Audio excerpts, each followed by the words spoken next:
आज के इस वीडियो में हम देखेंगे जीके से संबंधित महत्वपूर्ण प्रश्न, जिसमें मैंने 35 क्वेश्चंस लिए हैं जो आरआरबी एनटीपीसी और ग्रुप डी में पूछे गए हैं। और इस वीडियो का जो पीडीएफ लिंक है आपको डिस्क्रिप्शन बॉक्स में मिल जाएगा। तो वीडियो को हम शुरू करते हैं। Let's start the video. तो क्वेश्चंस को देखते हैं। क्वेश्चन नंबर 1, निम्नलिखित में से कौन सा विकल्प भारतीय नागरिकता का मूलभूत अधिकार नहीं था? तो इनमें से कौन सा विकल्प जो है भारतीय नागरिकता का मूलभूत अधिकार नहीं था? तो निजता का अधिकार जो है भारतीय मूलभूत अधिकार नहीं था। तो आंसर क्या होगा यहाँ पे? बी, निजता का अधिकार। क्वेश्चन नंबर 2, शिक्षा का अधिकार किस वर्ष मौलिक अधिकार में शामिल किया गया? तो जो शिक्षा का अधिकार है वो किस वर्ष मौलिक अधिकार में शामिल किया गया था? अप्रैल 2010 में जो है अप्रैल में किया गया था। तो आंसर क्या होगा यहाँ पे? ए, अप्रैल 2010 में। क्वेश्चन नंबर 3, भारत के संविधान में कितने मौलिक कर्तव्यों का उल्लेख किया गया है? तो भारत के संविधान में कितने मौलिक कर्तव्यों का जो है उल्लेख किया गया है? तो 11 क्या किया गया है? तो आंसर क्या होगा यहाँ पे? डी, 11। क्वेश्चन नंबर 4, भारत के संविधान में कितने मौलिक कर्तव्यों को प्रतिस्थापित किया गया है? तो भारत के संविधान में कितने मौलिक कर्तव्यों को प्रतिस्थापित किया गया है? तो 11 को किया गया है। तो आंसर क्या होगा यहाँ पे? सी, 11। दोनों ही क्वेश्चन सेम है, एक ही एग्जाम में 2 बार पूछे गए हैं।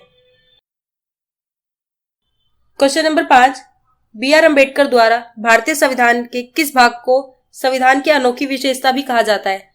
तो बी आर अम्बेडकर द्वारा भारतीय संविधान के किस भाग को जो है संविधान की अनोखी विशेषता भी कहा जाता है? तो किसे कहा जाता है? तो राज्य के नीति निर्देशक सिद्धांत को कहा जाता है। तो आंसर क्या होगा यहाँ पे? सी, राज्य नीति निर्देशक सिद्धांत।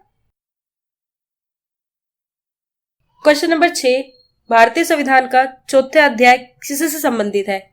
तो भारतीय संविधान का चौथा जो अध्याय है वो किससे से संबंधित है? तो राज्य के नीति निर्देशक तत्वों से है। तो आंसर क्या होगा यहाँ पे? डी, राज्य के नीति निर्देशक तत्व।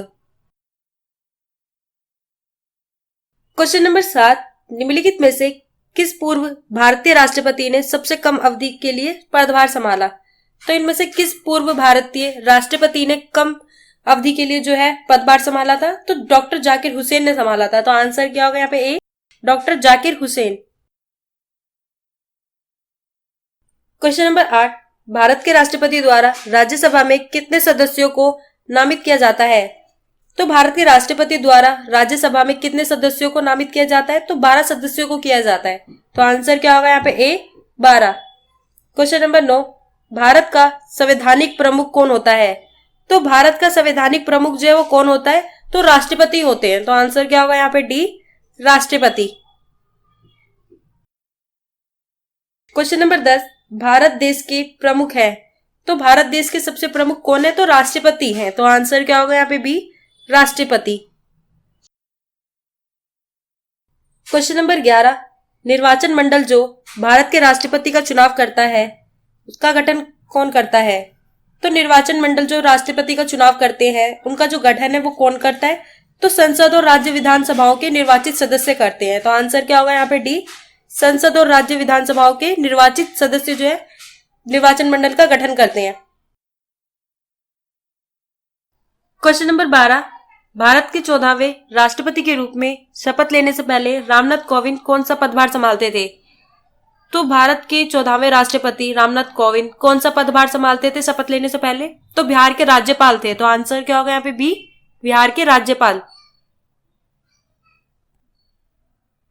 क्वेश्चन नंबर 13, भारत के प्रथम मुस्लिम राष्ट्रपति कौन थे? तो भारत के प्रथम मुस्लिम राष्ट्रपति जो है वो कौन थे? तो डॉक्टर जाकिर हुसैन थे। तो आंसर क्या होगा यहाँ पे? B, doctor Zakir Hussain.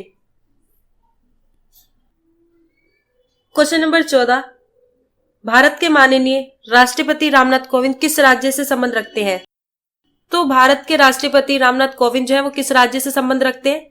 तो उत्तर प्रदेश से रखते हैं। तो आंसर क्या होगा यहाँ पे? B, Uttar Pradesh. Question number 15, निम्न में से कौन भारत की पहली महिला राष्ट्रपति है? तो इनमें से कौन भारत की पहली महिला राष्ट्रपति थी? तो प्रतिभा पाटिल थी। तो आंसर क्या होगा यहाँ पे? डी, प्रतिभा पाटिल।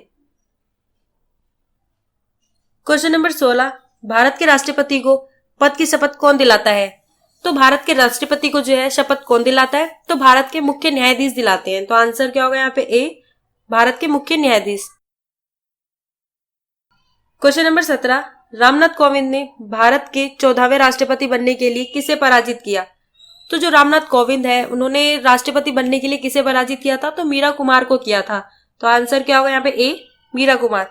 एनडीए उम्मीदवार रामनाथ कोविंद ने जो है विपक्ष की साझा उम्मीदवार मीरा कुमार को पराजित किया और राष्ट्रपति बने। क्वेश्चन नंबर 18, भारत गणराज्य में वित्तीय आपात स्थिति घोषित की जा सकती है।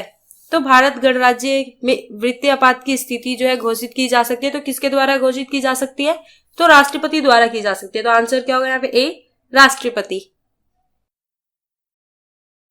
क्वेश्चन नंबर 19, भारत के राष्ट्रपति पद पर चुने जाने हेतु न्यूनतम आयु कितनी है? तो भारत के राष्ट्रपति पद पर चुने जाने हेतु न्यूनतम आयु जो है कितनी होनी चाहिए? वर्ष की आयु पूरी हो। तो आंसर क्या होगा यहाँ पे? डी, वर्ष की आयु पूरी हो। क्वेश्चन नंबर 20, भारत के उपराष्ट्रपति पद कितने समय के लिए होता है? तो भारत के उपराष्ट्रपति का जो पद है वो कितने समय के लिए होता है? तो 5 वर्ष के लिए होता है। तो आंसर क्या होगा यहाँ पे? डी, 5 वर्ष। क्वेश्चन नंबर 21, निम्नलिखित में से कौन पदेन राज्यसभा अध्यक्ष के रूप में कार्य करता है?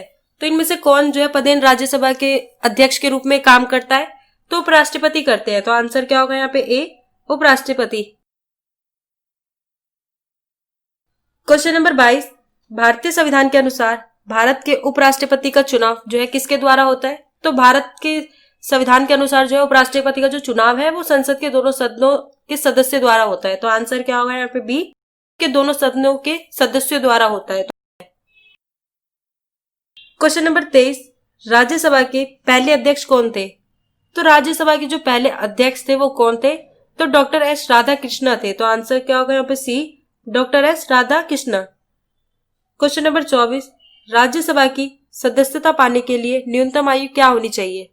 तो राज्यसभा की सदस्यता पाने के लिए जो न्यूनतम आयु है वो क्या होनी चाहिए? तो 30 वर्ष होनी चाहिए। तो आंसर क्या होगा यहाँ पे? डी, 30 वर्ष। क्वेश्चन नंबर 25, अखिल भारतीय सेवाओं के निर्माण के लिए कौन उत्तरदायी होता है? तो अखिल भारतीय सेवाओं के निर्माण के लिए जो है कौन उत्तरदायी होता है? तो राज्यसभा होता है। तो आंसर क्या होगा यहाँ पे? ए, राज्यसभा। क्वेश्चन नंबर 26, भारतीय संसद का उच्च सदन किसे कहा जाता है? तो भारतीय संसद का जो उच्च सदन है उसे किसे कहा जाता है? तो राज्यसभा को कहा जाता है। तो आंसर क्या होगा यहाँ पे? सी, राज्यसभा। क्वेश्चन नंबर 27, राज्यसभा के सदस्यों का चुनाव किसके द्वारा किया जाता है? तो राज्यसभा के सदस्यों का जो चुनाव है वो किनके द्वारा किया जाता है? तो राज्यों की विधानसभाओं के सदस्यों द्वारा किया जाता है। तो आंसर क्या होगा यहाँ पे? ए, राज्यों की विधानसभाओं के सदस्यों द्वारा किया जाता है। क्वेश्चन नंबर 28, लोकसभा के वर्तमान अध्यक्ष कौन है? तो लोकसभा के जो वर्तमान में जो अध्यक्ष है वो कौन है? तो पदस्थ ओम बिड़ला है। तो आंसर क्या होगा यहाँ पे? ए, पदस्थ ओम बिड़ला। क्वेश्चन नंबर 29, लोकसभा के सदस्य के रूप में योग्य होने के लिए आवश्यकता न्यूनतम आयु क्या है? तो राज्यसभा का सदस्य बनने के लिए जो आवश्यक न्यूनतम आयु है वो क्या होनी चाहिए? तो 25 वर्ष होनी चाहिए। तो आंसर क्या होगा यहाँ पे? ए, 25 वर्ष। क्वेश्चन नंबर 30, लोकसभा के लिए निर्वाचित होने के लिए न्यूनतम उम्र क्या है? तो लोकसभा के लिए जो है निर्वाचित होने के लिए न्यूनतम उम्र है वो क्या होनी चाहिए? तो 25 वर्ष होनी चाहिए। तो आंसर क्या होगा यहाँ पे? डी, 25 वर्ष। दोनों ही क्वेश्चन सेम है। यहाँ पे जो है आरआरबी ग्रुप डी में पूछा गया और यहाँ पे आरआरबी एनटीपीसी में जो है पूछा गया है। दोनों क्वेश्चन सेम है, बस अलग अलग एग्जाम में अलग अलग तरीके से पूछे गए हैं। क्वेश्चन नंबर 31, लोकसभा सदस्यों के कार्यकाल की अवधि कितनी होती है? तो लोकसभा के सदस्यों की जो कार्यकाल की अवधि है वो कितनी होती है? तो 5 वर्ष होती है। तो आंसर क्या होगा यहाँ पे? डी, 5 वर्ष। क्वेश्चन नंबर 32, भारत के 15वें प्रधानमंत्री का नाम बताइए। तो भारत के 15वें जो प्रधानमंत्री हैं वो कौन है? तो नरेंद्र मोदी हैं। तो आंसर क्या होगा यहाँ पे? ए, नरेंद्र मोदी। क्वेश्चन नंबर 33, भारत की पहली महिला मुख्यमंत्री कौन है? तो भारत की पहली जो महिला है मुख्यमंत्री वो कौन है? तो सुचेता कृपलानी है। तो आंसर क्या होगा यहाँ पे? ए, सुचेता कृपलानी। क्वेश्चन नंबर 34, राज्य के गवर्नर की नियुक्ति किसके द्वारा की जाती है? तो जो राज्य के गवर्नर है उसकी नियुक्ति जो है किसके द्वारा की जाती है? तो राष्ट्रपति द्वारा की जाती है। तो आंसर क्या होगा यहाँ पे? बी, राष्ट्रपति। क्वेश्चन नंबर 35, भारत में राज्यपाल की नियुक्ति कौन करता है? तो भारत में जो राज्यपाल की नियुक्ति है वो कौन करता है? तो राष्ट्रपति करते हैं। तो आंसर क्या होगा यहाँ पे? ए, राष्ट्रपति।